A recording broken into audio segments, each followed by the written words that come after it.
Hey y'all, I'm Dr. Tiara Moore. I'm currently in New Orleans at the Essence Festival, and you're watching BIMS TV.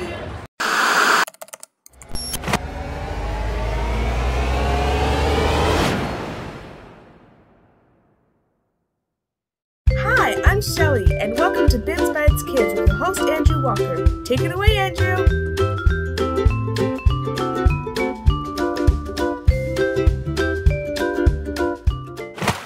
Hello and welcome.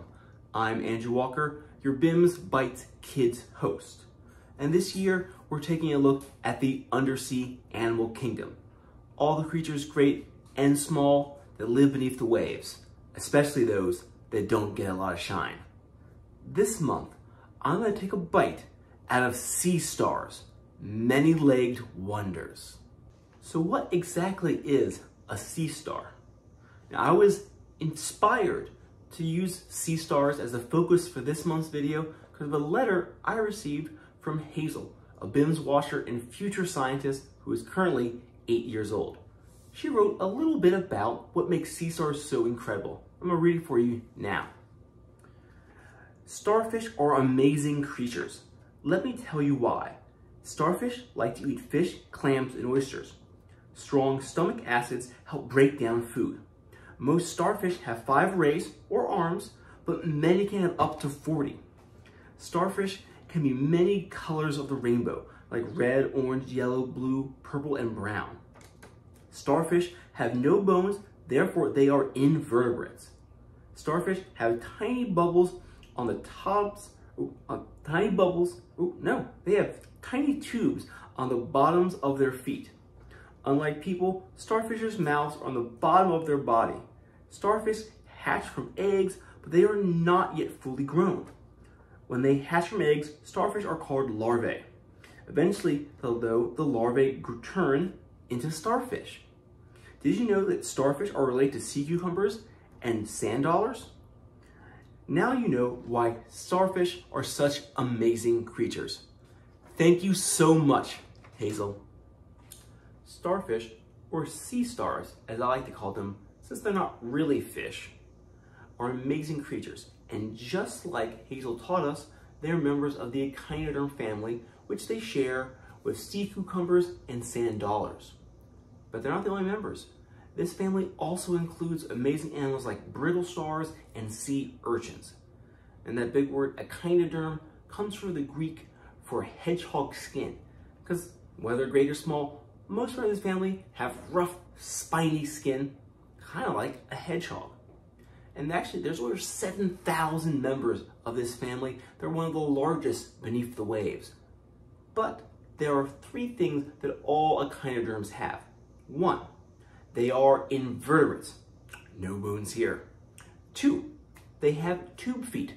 Hundreds of little suction cup-like tube feet that help them move along. And 3, as members of the echinoderm family, they have that rough, bumpy skin as well. When I think about sea stars, I think of Patrick Star from SpongeBob SquarePants. But Patrick's not the only, movie star who's a sea star. There are over 2,000 different sea star species that make their home beneath the waves.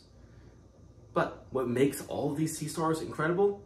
It's their amazing adaptations. That's what. Let's dive into a few. Just like Hazel said, sea stars use powerful stomach acids to digest their food. Not too dissimilar for how we do it, but they do their digesting in a very different way. Instead of eating food, chewing it up, swallowing it, and letting our stomach acids go to work, sea stars actually throw up that stomach, dissolve their prey outside of their bodies, and then slurp it all back down. Ugh. Sea stars are slow-moving creatures.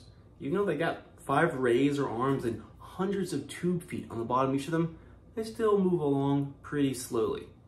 And when I think of sea star, I picture a 5-pointed sea star. But there are ones that have so many more. Crown of thorns or sunburst starfish have tons of arms. There's even some that have been found that have up to 40 arms. Incredible. Since sea stars are such slow-moving animals, it's no surprise there's lots of things that like to try and gobble them up. But sea stars have a little trick up their sleeve. If someone comes along and bites off one of those arms, sea star's not going to panic, because given enough time and resources, they will be able to grow that arm right back. And that's not all. Sea stars can live in all sorts of different habitats. They always seem to find their home on the bottom, but that could be in near-shore coastal waters by a beach, along a rocky shore of a tide pool, or even in the deep, dark ocean. You know, it seems there's almost nowhere that these many-legged wonders can't live. We have a question this month from Devante. Devante asks, do plankton glow? Some of them do, Devante.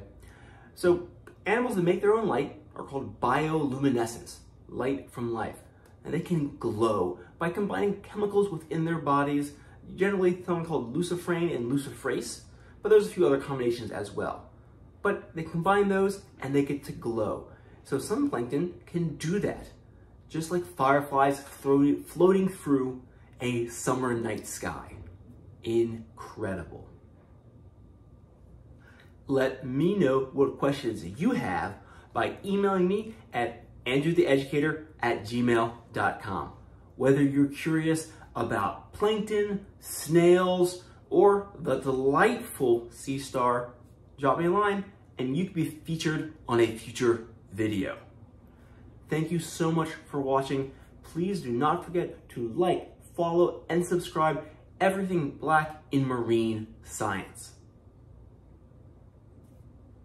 Again, this is Andrew Walker for BIMS Bites Kids. I'm so glad you joined me today. Until next time, stay curious.